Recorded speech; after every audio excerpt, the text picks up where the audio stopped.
गीता के अनुसार इंसान की मृत्यु समय और स्थान के अनुसार होती है।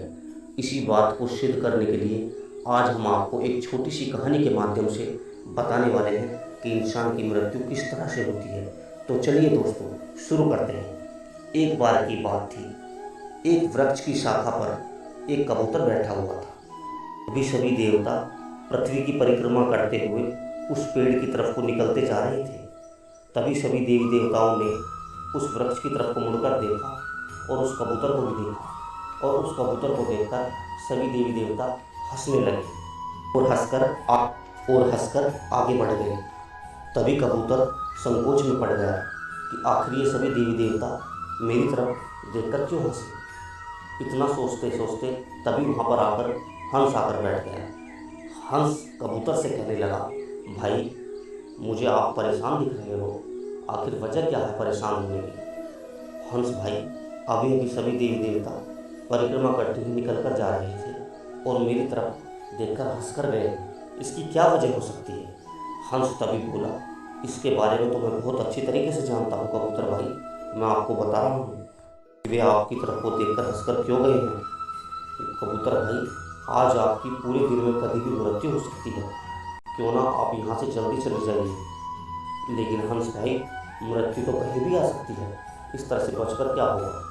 हंस ने कबूतर से कहा, नहीं, अगर मैं आपको 7 समुंदर पार छोड़ जाऊँ, आप यहाँ से 7 समुंदर पार चले जाओ तो आपकी मृत्यु नहीं हो सकती।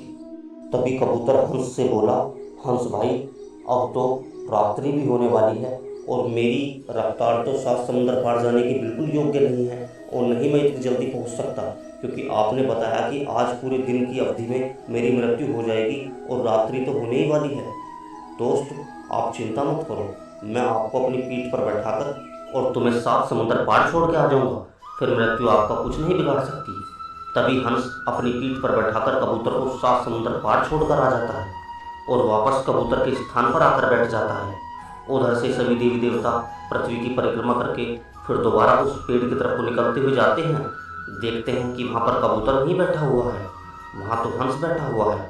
उस हंस से देवी देवता पूछने लगते हैं, हंस, यहाँ पर जो कबूतर बैठा हुआ था वो कहाँ है। तभी हंस देवता से बोलता है कि हे देवता महाराज, मुझे आपके बारे में सब कुछ पता है, मुझे आपकी हंसी के बारे में भी मुझे सब कुछ पता है। मुझे पता है कि जब जब इस पेड़ पर कोई पक्षी आकर बैठता है और आप उसकी तरफ को देखकर हंसकर जाते हैं तो उसकी पूरी दिन की अवधि में कभी भी मृत्यु हो सकती है, कभी भी मृत्यु हो सकती है। परंतु अब कबूतर है कहाँ। हंस बोलता है, मुझे उस पर दया आ गई थी प्रभु, मैं उसे 7 समुंदर पार एक गुफा में छोड़कर आ गया हूँ, जिससे उसका मृत्यु उसका कुछ नहीं बिगाड़े।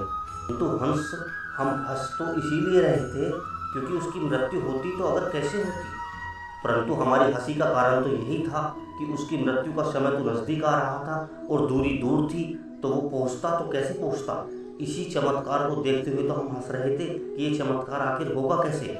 और काल ने तुम्हें भेजा, तुमने उसे अपनी पीठ पर बैठाया और 7 समुंदर पार छोड़े, जबकि उसकी मृत्यु का स्थान 7 समुंदर पार ही लिखा हुआ था, और जाकर देख लो तुम्हारा दोस्त उस गुफा में मारा पड़ा है।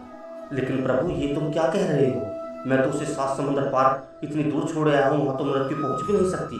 लेकिन हम यही तो तुम्हें बता रहे हैं हंस, उसकी मृत्यु 7 समुंदर पार ही लिखी हुई थी।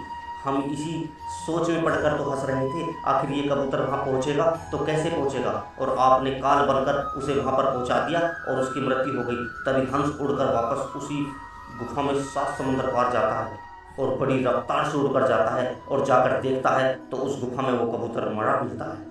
दोस्तों, इस कहानी से हमें क्या शिक्षा मिलती है, तो इंसान की मृत्यु समय और स्थान के अनुसार ही होती है। यदि आप उस स्थान के पहुंचने के काबिल नहीं हैं तो कोई दूसरा पहुंचा देगा। तो दोस्तों, वीडियो अच्छी लगी तो वीडियो को लाइक, कमेंट, शेयर, सब्सक्राइब और कमेंट में जय श्री कृष्णा जरूर लिखना। दोस्तों, इसी तरह की वीडियो हम आपके